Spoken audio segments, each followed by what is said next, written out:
నాకు యేసు ప్రభు అందరి దేవుళ్ళు ఒక దేవుడు అంతే. నేను బైబిల్ చదవలేదు, మా ఇంట్లో ఎవరు బైబిల్ చదవరు.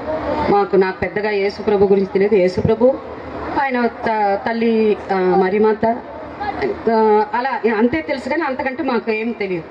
కానీ ఆ పడిపోయేటప్పుడు, జనరల్గా మనం పడిపోయేటప్పుడు అంత భయంకరమైన ఒక ఇన్సిడెంట్ అయినప్పుడు, లేకపోతే అలాంటి సిచ్యువేషన్ వచ్చినప్పుడు మనం ఏమంటాం? దేవుడా అని చెప్తాం మనం కదా. ఎవరికి ఇష్టమైన వాళ్ళు కొరిచే దేవుడి పేరు వస్తుంది వారి నోటి నుంచి. కానీ నాకు ఆ సమయంలో నేను పడిపోయేటప్పుడు అంటే అసలు కరెక్ట్గా నేను చెప్పిన మాట ఏంటంటే జీసస్ క్రైస్ట్ అని చెప్తూ పడిపోయాను. అసలు నా నోటి నుంచి ఆ మాట ఎందుకు వచ్చిందో, ఆయన పేరు ఎందుకు వచ్చిందో కూడా తెలియదు. యేసుప్రభు పేరు ఎందుకు వచ్చింది పడిపోయేటప్పుడు కూడా నాకు తెలియదు. ప్రతిదానికి ఏదో ఒక కారణం ఉంటుంది. ఆ నీళ్ళలో పడిపోయిన తర్వాత ఈత రాదు కాబట్టి ఆ నీళ్ళలో పడిపోగానే కాళ్ళు చేతులు రెండు ఇలా కొట్టుకుంటూ, అంటే ఊపిరి బిగించుకుంటూ, ఏదో కొంతవరకు, అంటే నీళ్ళలో పడిపోతే వెంటనే మనం ఊపిరి బిగించుకుని నీళ్లు తాకుండా ఉండాలి అనే ప్రయత్నాలు అవన్నీ చేస్తున్నప్పుడు, అంటే నేను నీళ్ళ లోపల వెళ్ళిపోయాను, సముద్రం నీళ్ళ లోపల వెళ్ళిపోయాను, మునిగిపోయాను. ఈ సూర్య కిరణాలు కూడా నీళ్ళ లోపలికి వచ్చింది. నేను కళ్ళు తెరిచి చూసరికి లోపల కిరణాలు కూడా వస్తున్నాయి. నేను ఇలా ఉన్నాను, నా ముందు సూర్యకిరణాలు, ఈ సూర్యకిరణాలకు అటువైపు ఇక్కడి నుంచి ఇంతవరకు మొహం, యేసుప్రభు మొహం అలా పైకి వచ్చింది.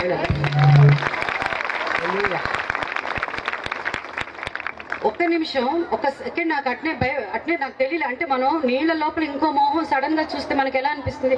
మనకు తెలిసిన వాళ్ళని చూస్తే వేరే విషయం, మనని కాపాడడానికి ఎవరో నీళ్ళ దూకారంటే అది వేరే విషయం. ఏమీ లేకుండా సడన్ గా సూర్యకిరణాలు వెనక ఒక మనిషి పెద్ద పెద్ద కళ్ళతో, ఎంత అసలు ఈ జుట్టు అయితే ఇలా మెరిసిపోతూ, దగదగని మెరిసిపోతూ, కింద ఆయనకున్న ఒంకులు జుట్టు, ఆ కింద జుట్టు మాత్రం నీళ్ళలో ఇలా ఊగుతున్నది. ఆయన జుట్టు ఇలా ఊగుతున్నది.